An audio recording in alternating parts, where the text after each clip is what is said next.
Good afternoon. Today is 6th December 6th. I'm in Tikonko at our main operational site, growing the grassroots, of course. Let me turn this camera around. Okay, now wait. When I say, of course, I'm at the operational site of growing the grassroots in Tikonko, I don't think that is obvious, because 90% of my time I spend in Tormabum. That's Tormabum. You can look it up on Google Maps to see how small it is. Tormabum, which is the southern part of Sierra Leone, Banth district. That's where I live for my main company, FOOP, Farming Out of Poverty. I'm their program coordinator there. It's a very, very fun job, an amazing company. And every 2 to 3 weekends, I get the opportunity to take a motorbike from Banth up to Bo. Tikonko is 7 miles away. I sleep in Bo, that's where our office is, and then we come to Tikonko for the work.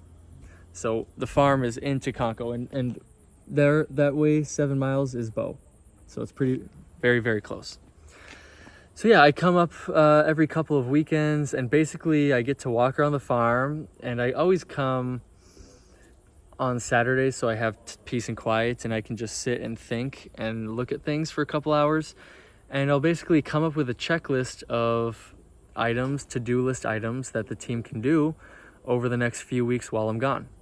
So then it's super easy for accountability. Like, I don't need to know how everybody's spending every hour of the day, but if I give them assignments for the next 2 or 3 weeks and I come back and they're done, amazing. I don't need to ask any more questions. So yeah, let me take you on a quick tour of the farm, and then I'll show you what I saw and what we had to write down for the whiteboard for the coming weeks. Okay, so super quick, this is the back of the harvest house. I was just sitting right there. And we have our garage here, which is fully equipped, ready for a car once we buy one. But for now, we have an extra motorbike, extra construction materials, and our solar batteries are in there. We have like 6 solar batteries and a big inverter on the wall. Here's our store where we keep our food materials for the staff to eat every day, plus the harvests and treadle pumps, all the farm tools. So our shovels, cutlasses, machetes, water pumps. Yeah, and this is our freshly made water tower with a 5,000 liter tank on top. And this, we need to now trench lines underground to make it into the zinc hut, and that's where our water source is. That's our borehole.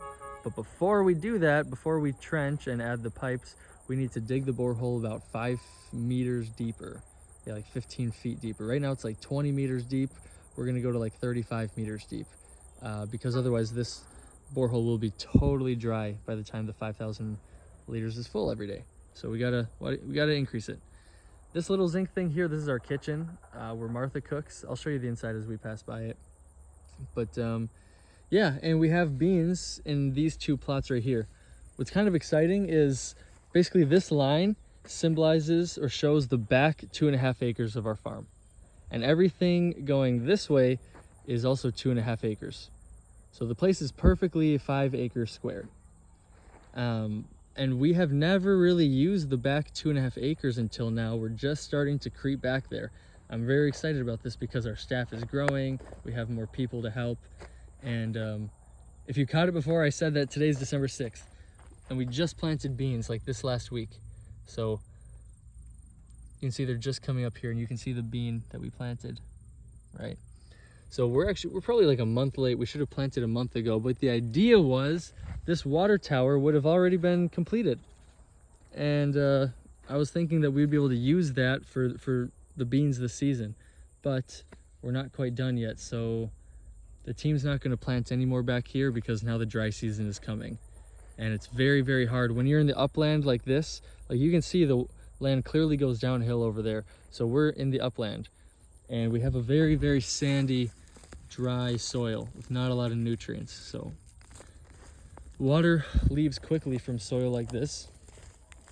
So when you come to the dry season where it does not rain at all for like 5 straight months in Sierra Leone, it's very difficult to grow anything. You gotta go to a swampland if you're gonna plant. So of course the idea was that we would have this tank done, but it's not done.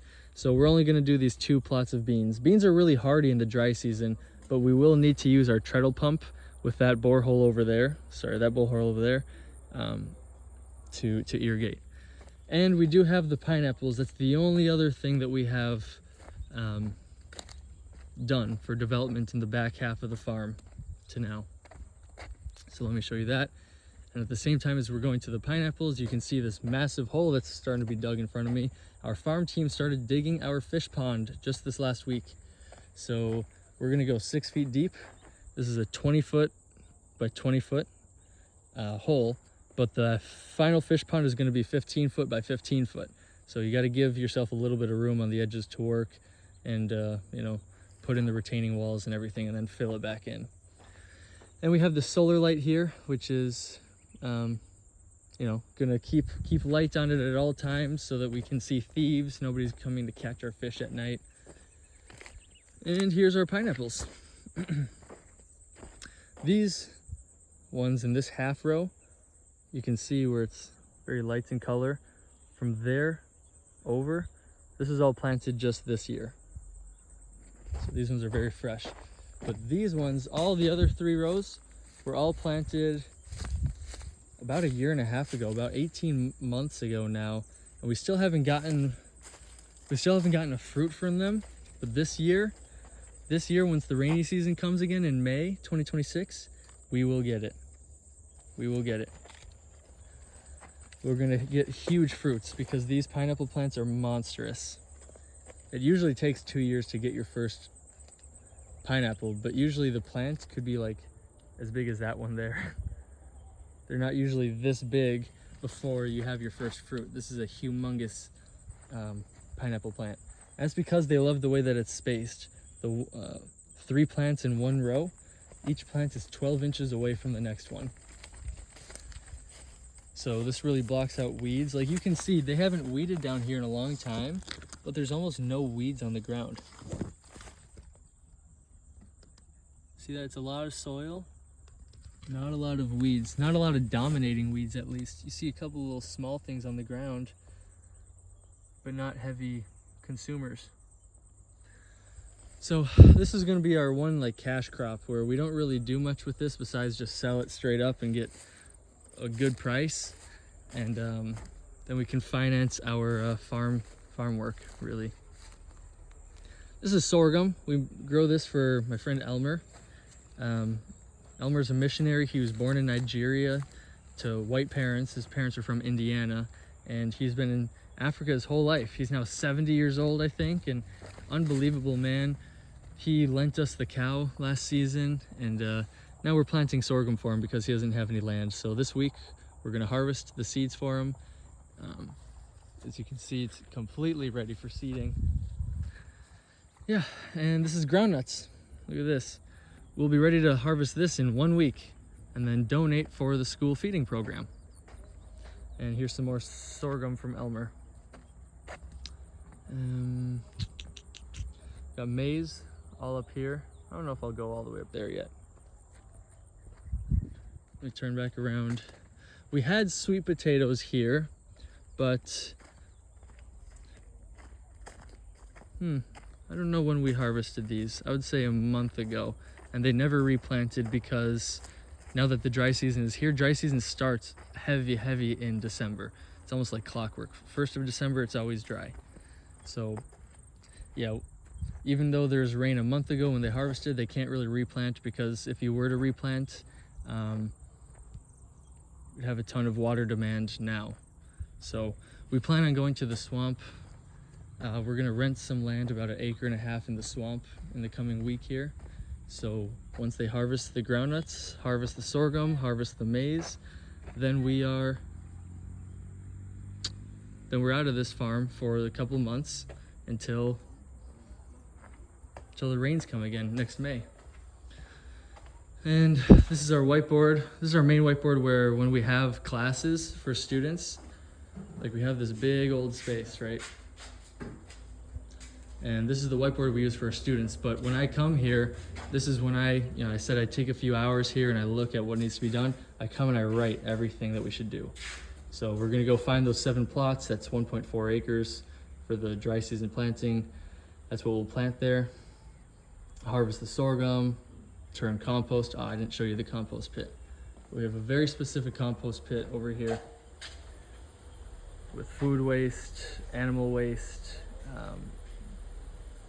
grasses, eggshells, anything that we can get for not just nitrogen. You don't want to just have a nitrogen-based compost. You need the phosphorus, potassium too. And there's a new freezer that we got, extra bike that we got.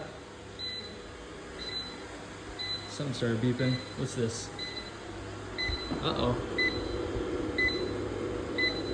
Charging is low. I can't tell. I'm gonna have to get back to you guys on this one. It's very interesting. Yeah, we just bought these 4 batteries from the hospital. They give us a really good price and they're super, super strong.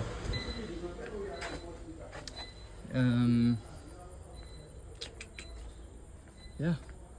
This land here belongs to the Rural Healthcare Initiative. I used to volunteer there for like 6 months, so we bought land next to our neighbors, which is really fun. But yeah, I think that's about it. Oh, I'll show you the kitchen super duper quick. And we have someone here with a huge disagreement for the work that we've been doing. It's the kitchen. A little ventilation, the sticks for burning. And we do a 3 rock, 3 stone, so you just put the wood like this going into the center and it burns up. You put the pot on top. This is where we cook rice and sauce for the staff every day. Yeah. This guy's upset. This is pretty typical with contracting jobs around here. People get upset because basically we lined out our expectations and they agreed to it. And then when it comes time to fulfill, people get really upset. So in this case, for example, this contractor, he tried to tell us that a door was 2,000 leones, and we called the guy and it was 800 leones. Then we called for the ventilation bricks on the tank there. Can you see it? Yeah, the ventilation bricks. He said that each brick was 60 leones. We called it as 30 leones. So now we called him out and we said, please just do your work normal. Don't give us any false prices. Just do the labor. That's all we asked for. And now he's here screaming at the staff like we're the ones that did something here. And we talked to him very, very simply, like, hey man, I don't need you to get any more prices for us. Just do the labor as we agreed on, and we'll buy the products. But he's been trying to take advantage. So it's pretty funny. People don't really hold too much accountability for themselves here, and they choose to attack, which it gets pretty difficult, but I try to stay out of those conversations. So yeah, this is kind of the update. This is kind of the update from the farm today. I'm glad you're hearing this. This is normal. This is life in Africa. So, beautiful place. Check in soon.